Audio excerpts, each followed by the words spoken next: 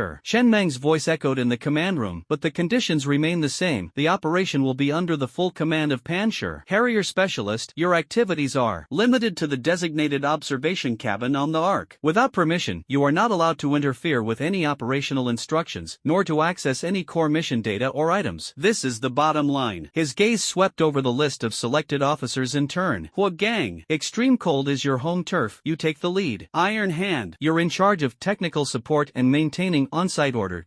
Iron Hand understood immediately and gave Hawk a cold glance. Lioli. Technical support and crystal core stabilization are entrusted to you. Snow Wolf, Eagle Eye, Thorn, come down with me. Target, the Fireseed 7 energy source beneath the Antarctic ice sheet. And Chen Meng's gaze was sharp as a knife, as if it could cut through the vast ice plains. Any enemy who dares to reach out and steal the fire on our territory. As soon as the order was given, a chilling atmosphere quickly spread. The gates of the extreme cold inferno had been opened, and new flames of war silently ignited on the frigid white continent. Antarctica, this white inferno covered in eternal ice and snow, is now welcoming uninvited guests with its most violent display. A raging plasma storm, like an invisible behemoth, ravages the leaden sky, whipping up countless ice crystals and forming deadly white chaos. The extreme cold seems to freeze the air. Any exposed metal is instantly covered with a thick layer of frost, groaning under its strain. The abyss arc was like a small boat on a raging sea, violently tossed about by the raging winds and terrifyingly low pressure. The thick composite armor shell emitted a constant crackling sound as ice crystals collided at high speed, like a barrage of bullets. Alarms blared throughout the bridge, and the environmental readings on the main screen were a sea of red. The deep purple area representing extreme danger resembled the gaping maw of a ferocious beast, relentlessly devouring the preset course. Hua Gang. Chen Meng's voice, transmitted through the ship's internal communications, cut through the engine roar and alarm sirens, remaining calm yet carrying an unquestionable command: maintain course and find a way out. Understood. Hua Gang stood beside the main control panel, his newly replaced biomechanical prosthetic limb gripping the specially designed sensor handle tightly. His eyes were closed, not out of fear, but to fully perceive the violent, icy energy flow outside. Visible, uncontrolled chill emanated from the exposed shoulder interface of his prosthetic limb, forming a small patch of white mist within the warm bridge. His mind resonated strangely with this extreme cold. A few seconds later, he abruptly opened his eyes, his icy blue pupils sharp as knives. His mechanical arm pointed to a seemingly more chaotic area on the main screen. Captain, starboard 17 degrees, gun depression 5 degrees. Go through. That's the relatively stable ice crevice, the edge of the storm vortex. Pilot Eagle Eye executed the command without hesitation. Under Hua Gang's guidance, the massive arc, like a seasoned whale in an icy sea, darting into the weakest point of the raging energy flow. The violent turbulence lessened considerably, and although still navigating the storm, its course was now stable. Those on the bridge breathed a sigh of relief, their gazes towards Hua Gang now filled with more trust. This frigid hell had indeed become his domain. The observation cabin amidships is the most expansive and safest spot on the entire ship. Outside the massive porthole lies a churning, white world of death. Special Envoy Harrier stands before the window, hands behind his back, his expressionless face devoid of emotion, only his sharp gaze behind his glasses sweeping over the hellish scene outside and the busy crew of Rocky. Beside him stands an expressionless assistant carrying recording equipment. Chen Meng's voice came through the communicator, broadcasting to the entire ship. Fireseed 7 coordinates are about to be reached. All personnel, enter level 1 combat readiness. Harrier Commissioner, please abide by the agreement and remain in the observation cabin. Harrier's lips curled down slightly. He picked up the internal communicator, his voice steady yet carrying an undeniable air of authority. Team Leader Chen Meng, to ensure mission transparency and absolute compliance in the use of the Spark Crystal Core, I need to receive real-time readings of the Fireseed 7 core energy, the environmental and mental pollution field spectrum, and the key parameters and procedures for your purification operations using the Crystal Core. This is a necessary part of the oversight process. His demands went straight to the core secrets of the mission. Almost as soon as he finished speaking, the heavy alloy door of the observation cabin slid open silently. Iron Hand Hua Jinting appeared in the doorway like an iron tower, his tall figure almost blocking the entire doorframe, his cold gaze locking onto Harrier. Commissioner, the necessary steps are limited to what you see and hear. Data streams and core parameters are not within your observation permissions. Iron Hand's voice was deep and authoritative. He stepped aside to make room, and 2 rock technicians quickly entered, silently installing physical jammers and information filters on the observation cabin's independent data interface, completely cutting off Harrier's direct access to core data. You're obstructing supervision. Harrier's assistant couldn't help but speak up. Iron Hand didn't even glance at him, staring only at Harrier, and said, word by word, the mission of Rock, the rules of Rock. The observation cabin is your boundary. Do not cross the line, otherwise. He didn't finish his sentence, but the lingering threat was as chilling as a physical chill, causing the assistant to subconsciously take a step back. Harrier's face was so dark it seemed like it could drip water, his eyes behind his glasses flickered, and in the end he just gave a cold snort and said no more. The surface conflict was forcibly suppressed, but the atmosphere inside the cabin had dropped to freezing point. The Abyss Ark finally hovered with difficulty above the predetermined coordinates. Beneath its feet was not a flat ice field, but a massive fissure, as if cleaved by a giant axe, bottomless and emitting an eerie blue light. The fissure's edges were covered with bizarrely shaped prehistoric ice crystals that shimmered with faint energy, as well as the massive remnants of metal ruins, silently telling the story of this region's past civilization and destruction. The detection results are in. Lioli's voice rang out in the main command room, tinged with undisguised heaviness. Fireseed 7's signal source has been confirmed to be located approximately 1,500 meters below the ice crevice, but the energy reading is abnormal. It far exceeds the peak value previously estimated by the Dragon Group, at least 3 times higher. Moreover, it is accompanied by an extremely strong mental contamination field. Spectrum analysis shows that its core structure has been forcibly activated by some unknown force and is deeply contaminated. The difficulty of this recovery has reached SSS level. A deathly silence fell over the command center. Prematurely activated and contaminated? The implications were clear. Someone had gotten there first and laid a deadly trap. Chen Mang's gaze instantly sharpened like a knife, as if it could pierce through thick ice. Attention everyone! The fire stealer is right below us. Sharp Blade Team, follow me. Hua, Gang, you lead. Lioli will provide technical support. Taizo will provide backup. And Order 2. Snow Wolf, Eagle Eye, Thorns, check your equipment and prepare to rappel. Yes. The response was uniform and resolute, carrying an iron will. The heavy hatch slowly opened, and the biting winds of Antarctica, at minus 70 degrees Celsius, rushed in instantly, carrying a deathly chill. The specially designed polar combat suits were immediately covered in frost. Several high-strength rappelling cables were thrown into the abyss, plunging into the dark blue crevice. Chen Mang grabbed the cable first and, without hesitation, slid into the crevasse like a raptor pouncing on its prey. Hua Gang followed closely behind. The moment his prosthetic arm touched the ice wall, a thin layer of ice crystals quickly spread out, providing excellent adhesion and protection. Beneath their feet lay unknown darkness and deadly traps. The interior of the crevasse was far more complex than anticipated. Torn and fractured, massive prehistoric metal beams coexisted with eerie blue ice crystals formed over millions of years, creating countless natural obstacles and cover. A nauseating stench permeated the air, a mixture of metallic corrosion and the pungent, rotten smell of organic matter, the very source of the mental pollution field, relentlessly eroding the team members' will. The mental barrier alarms inside their helmets sounded a low, menacing murmur. The team had barely descended 300 meters when a sudden change occurred. From behind a metal ruin half hidden by a giant ice crystal on the left, several ghastly green, viscous rays suddenly shot out. The rays struck the ice wall, instantly corroding deep, sizzling pits, accompanied by a foul-smelling smoke rising up. Deep diver, left, Hawkeye shouted a warning, and the sniper rifle immediately opened fire. A high-energy beam accurately pierced through the grotesque head that emerged from behind the ruins, a head covered in thick scales and slime. Almost the instant the Deep Ones launched their attack, several dark figures slid silently down from the shadows of the ice dome above. Clad in pure white polar camouflage suits, their movements were lightning fast, their equipment superb, and their weapons gleamed with a cold blue light. These were the elite Raven Special Tactical Squad, the Jack Raven. Taking advantage of the Deep One's distraction, they launched a deadly attack from high above. Above, Raven, Thorn roared, and the roar of the blaster echoed through the ice crevice. The narrow crevice instantly transformed into a three-way battleground. The Deep One's elite scavengers surged forth from the ice crystals and shadows of ruins, spewing corrosive rays, wielding bone blades and tentacles, and charging forward fearlessly. The Raven Squad, with its exquisite teamwork and terrain advantage, cleverly used ice pillars and ruins as cover to fire deadly energy beams and micro-missiles from tricky angles, aiming directly at Lioli, who was protected in the middle of the team, and the spark crystal core stabilizer she carried. The rock-solid Sharp Blade Squad was caught in the middle, having to defend against the frenzied charge of the Deep Ones below while also guarding against the precise sniping of the crows above. The situation was extremely critical. Hua Gang, clear the way. Chen Mang's voice remained clear and powerful amidst the hail of bullets. Leave it to me. Hua Gang roared, his mechanical prosthetic limb plunging into the massive, dark blue ice crystal beside him. A bone-chilling cold surged into the prosthetic, and visible ice blue energy patterns immediately lit up. He swung his arm, and a massive, substantial ice blade, several meters long, materialized out of thin air, slicing through the air with a piercing shriek. Snap, splat. As the ice blade slashed through the air, the two charging Deep One corrupted beasts instantly froze into ice sculptures, then shattered by the immense force of the impact. Several others behind, unable to dodge in time, were also frozen stiff by the extreme cold energy carried by the ice blades, their movements becoming abnormally sluggish. Hua Gang, like a human icebreaker, carved a path of ice through the Deep One's ranks. Good, Snow Wolf said approvingly, his blaster firing a precise shot, blowing off the head of a frozen deep diver. Eagle Eye's eyes were sharp and focused, his sniper beam him like the Grim Reaper calling out names, suppressing the Raven team members trying to approach Lioli. Thorn, on the other hand, was as agile as a cheetah, weaving between cover, providing precise support in various positions. Iron Hand didn't directly participate in the frontal combat. He stood guard like a rock behind Lioli, his hands gripping a pair of specially made gauntlets that shimmered with high-frequency shockwaves. His hands unarmed. His gaze, sharp as a hawk's, swept across the entire battlefield, paying particular attention to the shadows of the ice dome above and potential flanking attacks. Whenever an energy beam or missile attempted to bypass Lioli's frontal attack, Ironhand would appear like a ghost in a crucial position, either precisely deflecting the energy beam with his gauntlets or smashing the incoming micromissiles in mid-air with incredible strength. He was like an invisible iron wall, keeping all threats outside Lioli and ensuring the safety of the core technology. The fierce battle raged on. Relying on his keen battlefield intuition and astounding sense of malevolent energy, Chen Mang led his squad, fighting their way deeper into the ice crevice. The surrounding prehistoric energy ice crystals grew increasingly dense, emitting a ghostly blue glow, making the battlefield appear bizarre and surreal. Strange energy fluctuations permeated the air, interfering with detection equipment. Suddenly, Huogang, who was leading the way, stopped in his tracks. The ice crystal patterns on his mechanical arm flashed violently as a warning. Something's wrong. The energy field here is too chaotic. The ice crystal structure is extremely unstable. His warning came too late. Just as the team stepped into the center of the area, which was surrounded by countless huge energy ice crystals and resembled a crystal palace, a device disguised as an ordinary ice block suddenly lit up with a blinding red light in an inconspicuous corner of the ice dome above. A high-frequency resonance wave burst forth instantly, silently, and precisely hitting the most energy-active nodes in this area. Rumble, rumble, rumble. It was as if the heavens and earth had collapsed. The entire ice crystal palace trembled violently. The massive, seemingly stable energy ice crystals on the dome and walls instantly crumbled under the influence of the resonant waves. Ice crystals harder than steel shattered and collapsed like glass. Tens of thousands of tons of ice blocks, mixed with sharp ice shards, poured down on the team below like a white tsunami. This was a meticulously planned, deadly trap. Utilizing the unique energy ice crystal environment of this place, they detonated the largest-scale natural disaster with minimal cost. Trap! Get out of here! Hawkeye shouted, his eyes wide with rage. But they discovered that their escape route had been instantly blocked by collapsing ice crystals. Huge blocks of ice crashed down like meteorites, sealing off all escape paths. At the critical moment, a cold light flashed in Chen Mang's eyes. The core of his star marrow was operating at an unprecedented speed, and a deep star blue light emanated from his body. He did not choose to defend, but instead stepped forward to meet the destructive torrent of ice collapse. His right fist was clenched, and his entire arm was instantly enveloped by the star marrow power that had been condensed to the extreme. The core purifying white flame was ignited. Open it! He roared and threw a punch. No longer a condensed star flame piercing through armor, but a roaring, blazing white pillar of light that merges the vastness of star marrow with the flames of purification star flame, soaring to the sky. Boom! A beam of blazing white light, like a sword of dawn tearing through the darkness, crashed violently into the torrent of billions of collapsing ice crystals. There was no earth-shattering explosion, only annihilation. The massive block of ice struck by the core of the beam instantly vaporized and vanished, while the ice crystals at the edges, upon contact with the purifying white flames, melted rapidly, like snow meeting boiling water. A temporary passage, several meters in diameter with molten ice flowing along its edges, was forcibly pierced through in the catastrophic disaster. Enter the passage, quickly! Chen Mang maintained the output of the light pillar, veins bulging on his forehead and a trace of blood seeping from the corner of his mouth. Forcibly opening a passage amidst such a massive collapse was causing immense backlash, even with his transformed star marrow power. Huogang reacted the fastest, grabbing Lioli beside him. The mechanical arm instantly unleashed its maximum thrust, and the two of them shot into the narrow passage supported by the blazing white light pillar like cannonballs. Ironhand, like a ghost, instantly appeared behind Snow Wolf and Thorn, grabbing one in each hand and shoving them forcefully into the passage. Eagle Eye followed closely behind. Just as Chen Mang was about to rush into the passage, the pillar of purifying starlight he unleashed reached its limit and collapsed with a deafening roar. Losing its support, the billions of ice crystals above crashed down like a closed maw, completely burying the temporary passage. Rumble, rumble, rumble. The deafening collapse lasted for several seconds before gradually subsiding. Smoke and icy fog mingled and permeated the air. At the bottom of the crevasse, the Crystal Palace area had completely vanished, replaced by a colossal new iceberg composed of billions of ice blocks and ice crystal fragments. It had sealed off the Rock Blade team, including Chen Mang, in the deepest part of this frigid hell. Inside the command center of the Ark, only a piercing busy tone remained on the communication channels. On the radar screen, the markers representing the squad's life signals were all jammed and blocked by the thick layer of energy ice, turning into a chaotic speck of snow. Inside the observation cabin, outside the huge porthole lay the newly formed iceberg, a place that buried both hope and danger. Harrier stared at it expressionlessly, but a cold, satisfied smile slowly curved its lips, like a viper flicking its tongue. Beneath the icy abyss, the flames of war were abruptly extinguished, leaving only a desolate, frozen tomb. Communication was cut off, rescue seemed hopeless, and true despair had descended. Absolute darkness and deathly silence, heavy as if tangible, pressed down on everyone's nerves. Only the faint indicator lights inside the combat suits' helmets cast a pale glow in the narrow ice cave, barely outlining a few faces covered in ice shards and filled with solemnity. Cold reigns supreme here. Even the most advanced polar combat suits cannot completely shield against the soul-chilling cold emanating from billions of layers of ice. Each breath is a searing pain in the lungs, the exhaled breath instantly condensing into tiny ice crystals that cling to the inside of the visor. The air is thick and thin, carrying the metallic sweetness of decay and rust, the lingering poison of the mental pollution. Field, like a leech, relentlessly erodes the will. The mental barrier alarm inside the helmet emits a constant, unsettling, faint beeping. Life support system report: external temperature -89 degrees Celsius, cave temperature -71 degrees Celsius, oxygen content 17.3%, continuing to decrease. Estimated survival time 4 hours and 32 minutes. Liuli's voice came through the communicator, trembling with suppressed emotion. Leaning against the icy wall, she quickly operated her wrist-mounted microterminal, trying desperately to establish any possible contact with the outside world. Snowwolf leaned back on the other side, his left shoulder combat suit torn, a deep wound reaching the bone marrow temporarily sealed with emergency gel, but blood loss and the extreme cold had made his face ashen, and his breathing rapid. Thorn stood vigilantly guarding the only entrance blocked by a huge block of ice, his blaster muzzle aimed ahead, his gaze sharp as an eagle's. Eagle Eye knelt beside Chen Mang, carefully examining his condition. Chen Mang sat slumped in the deepest part of the ice cave, his face even more ashen than the snow wolf's. The price of forcibly unleashing purifying star flame, soaring to the sky to tear apart. The icy torrent was immense. Dark red bloodstains lingered at the corners of his mouth, and each breath brought excruciating pain deep within his chest, as if an invisible force was tearing end, widening the grotesque crack in his star marrow core. His internal organs felt like they were being scorched by fire yet frozen solid. The intense backlash from the power almost made it impossible for him to concentrate. He kept his eyes tightly shut, cold sweat pouring down his forehead, locked in a desperate struggle against the churning pain within his body and the pervasive mental pollution. "Boss." Hawkeye's voice was filled with anxiety. "I won't die." Chen Mang forced out 3 words through gritted teeth, his voice hoarse to the extreme. He slowly opened his eyes, his gaze filled with suppressed pain and an inextinguishable flame. "Hua Gang, air." "Understood." Hua Gang replied in a deep voice. Unlike the others who rested against the wall, he stood in the center of the ice cave, the palm of his mechanical prosthetic limb pressed firmly against the relatively flat ice surface beneath his feet. Wisps of cold air were visible to the naked eye, drawn from the ice and flowing into his body along the lines of the prosthetic limb. His eyes were closed, his brows furrowed, as if he were performing some extremely precise operation. A few seconds later, his mechanical arm, covered in ice crystals, slightly raised, palm facing upwards. A faint yet real stream of icy air emanated from his palm, carrying a thin but pure trace of oxygen. This was the oxygen he had forcibly extracted and decomposed from the ancient ice layer that formed the ice cave by resonating with the extreme cold energy. Though insignificant, it was like finding a spring in the desert, his only hope at this moment. Oxygen concentration, 17.4%, stabilizing. Liuli's voice was filled with unbelievable joy, but then became even more solemn. "But external communications are completely cut off. The ice layer is too thick, the energy interference is extremely strong, and all frequency bands are blocked. Attempts to send SOS pulse signals seem to have sunk into the sea, with no response." The glimmer of hope that had just risen within the ice cave was instantly crushed by the heavy reality. 4 hours was their countdown to death. The abyss arc hovered above the massive new iceberg formed by the collapse, like a lone bird trapped in a white graveyard. Inside the bridge, the atmosphere was so heavy it seemed to freeze. All rescue plans assessed failure. The technical officer's voice was filled with despair. "The ice structure is extremely complex and unstable, containing high-intensity energy interference and prehistoric metal debris. Forced drilling or blasting could very likely trigger a secondary large-scale collapse, completely burying the target area. Thermal cutting is too inefficient to complete before the target's oxygen runs out. Remote energy scanning is also completely blocked by strong interference, making accurate positioning impossible." The captain, a middle-aged officer with the Dragon Group's insignia on his shoulder insignia, had a grim face and clenched fists. He stared at the iceberg on the screen, a symbol of despair, and ordered in a deep voice, "Keep trying. Adjust the scanning frequency, find it even if it's just a tiny crack. Engineering team, continue optimizing the drilling plan. At all costs." The cold sound of Harrier cut in. He had left the observation observation cabin and entered the bridge at some point. His assistant followed closely behind, holding recording equipment. Captain, emotional commands won't solve the problem. Harrier's tone was calm, as if he were reading a dry report. The data is very clear. Staying here will only increase the risk and is pointless. The survival rate in the target area is less than 0.1%. As a special envoy of the Star Monitoring Council, I recommend that you immediately abandon the futile rescue operation and initiate the return to base procedure. The captain whirled around, glaring at Harrier. Give up? Those are our comrades. The core strength of the Rock Special Operations Team, and the stabilizer and critical data of the Spark Crystal Core. The Spark Crystal Core itself is a huge source of risk. Harrier's voice suddenly rose, carrying a hint of urgency. Now, it, along with the critical data and personnel using it, are buried deep beneath this deadly ice layer. This is a clear sign of the risk spiraling out of control. For greater safety, and to prevent the Crystal Core technology from falling into enemy hands or causing unforeseen disasters, I strongly recommend that the meltdown protocol be activated immediately before evacuation to remotely destroy all core data related to the Crystal Core in the ship's database, and to conduct a low-yield energy purification strike on the target area to ensure absolute safety. Melting protocol? Energy purification strike? The captain's eyes blazed with fury. He strode up to Harrier, the steely aura of a dragon group, soldier erupting from him. You're trying to cut off their entire lifeline and destroy our only achievement. Harrier, please be mindful of your position and authority. This is the Abyss Arc, and I am the captain. The rescue operation will not cease until all personnel are confirmed dead. As for the melting protocol, without the joint authorization of the Dragon Group's Supreme Command and Lord Shin Turtle, you can forget about it. His last words were an order to the bridge guards. Two fully armed guards immediately stepped forward, their faces expressionless but their demeanor resolute as they gestured for him to proceed. Harrier's face instantly darkened. He stared intently at the captain, his eyes behind his glasses sharp and menacing. Finally, escorted by the guards, he left the bridge without a word. The standoff on the bridge temporarily ended with the captain's firm stance, but the gloom hanging over the arc showed no sign of dissipating, and time continued its relentless march. Inside the ice cave, despite Hua Gang's best efforts, the oxygen level could only be barely maintained at an extremely low equilibrium. The pressure from the low temperature, his injuries, and the mental pollution continued to build. Snow Wolf's breathing grew weaker and weaker, although the wound on his shoulder was slowing its deterioration. In the cold, it was gradually fading his consciousness. Chen Mang endured the excruciating pain of the backlash, trying to concentrate and mobilize the power of the star marrow within his body. However, the intense pain from the crack and the interference from the polluted field were like leeches clinging to his bones, unbearable. Liu Li didn't give up. Using the limited energy of her wrist-mounted terminal, she meticulously scanned every inch of the ice cave's walls, trying to find any possible weak points or unusual structures. Suddenly, as the scanning beam swept across the ice wall behind Chen Mang, the terminal emitted an extremely faint yet unique buzzing sound. Wait, here! Liu Li's voice carried a hint of excitement and doubt. She immediately focused her scanning energy in that direction. She saw that the seemingly ordinary ice wall was not entirely homogeneous. Deep within the deep blue ice layer, a cluster of strangely structured ice crystals, shimmering with an almost imperceptible silvery white light, was faintly visible. The shape of this cluster of ice crystals was strikingly similar to the strange ice crystals containing fluctuations of laws that they had seen deep within the Starshine Observatory. Chen Mang, the ice wall behind you. There's something inside. It looks just like the one at the observatory. Liu Li said urgently. Chen Mang's heart jolted. He endured the excruciating pain, turned, and placed his palm against the ice wall. The instant his palm touched the ice, a faint yet incredibly pure coolness washed over him, as if responding to the restless core of his star marrow. Almost simultaneously, his dog tag, which he carried close to his body, also emitted a faint, burning sensation. Just as Chen Mang's palm, the star marrow core, and the military tag resonated subtly, the cluster of strange, silvery white ice crystals inside the ice wall suddenly lit up. Soft and pure light pierced through the thick, dark blue ice layer, projecting a hazy light curtain into the narrow ice cave. Within the light curtain, there was not a clear image, but countless flowing and incomplete silver lines and runes. They intertwined and rotated, forming an extremely complex yet indescribably beautiful incomplete star map. At the core of the star map, several runes composed of pure light and with an exceptionally mysterious structure slowly rotated and flickered, emanating a unique aura of tranquility, order, and the dispelling of filth. Law fluctuations, an ancient star map, and purification runes? Liu Li exclaimed in surprise, her wrist-mounted terminal frantically recording the fleeting projection information. The energy properties of purifying star flame are highly compatible. This sudden, ancient gift was like a lighthouse in the darkness. Chen Mang stared intently at the core purification runes on the light screen. They seemed to whisper directly to the source, deeply imprinted on his spirit. The raging star marrow power power within his body showed a strange sign of calming due to the appearance of these runes. Lioli, record, analyze. Xin Wei, can you hear me? Chen Meng's voice was more urgent than ever before. He tried his best to call the base using internal communications, even though he knew the hope was slim. Miraculously, a very faint, static-filled, and intermittent sound came through the communicator. Meng, ZZZ. Hearing, ZZZ. Signal, extremely weak. Report, status, ZZZ. It's Qin Wei. The base actually detected this weak signal. Perhaps it was a special energy fluctuation generated when the strange ice crystals inside the ice wall were activated, which briefly interfered with the shielding. Qin Wei, listen. Chen Meng seized this fleeting opportunity and quickly described the situation inside the ice cave, the intensity of the mental pollution field, the snow wolf's injuries, his own backlash, and most importantly, the ancient purification rune information projected in the most concise language. Runes, purification, and starfire, synergy, attempt, small-scale, ritual, against contamination, resonance, fire. The communication was abruptly cut off amidst Qin Wei's urgent response and jarring static. But the message had already been sent. Qin Wei's remote guidance, combined with the ancient wisdom projected onto the ice wall, became a ray of hope in this desperate situation. Chen Meng took a deep breath, and the thin, cold air seemed to carry a hint of hope. He struggled to his feet, ignoring the excruciating pain in his body, his eyes becoming incredibly determined.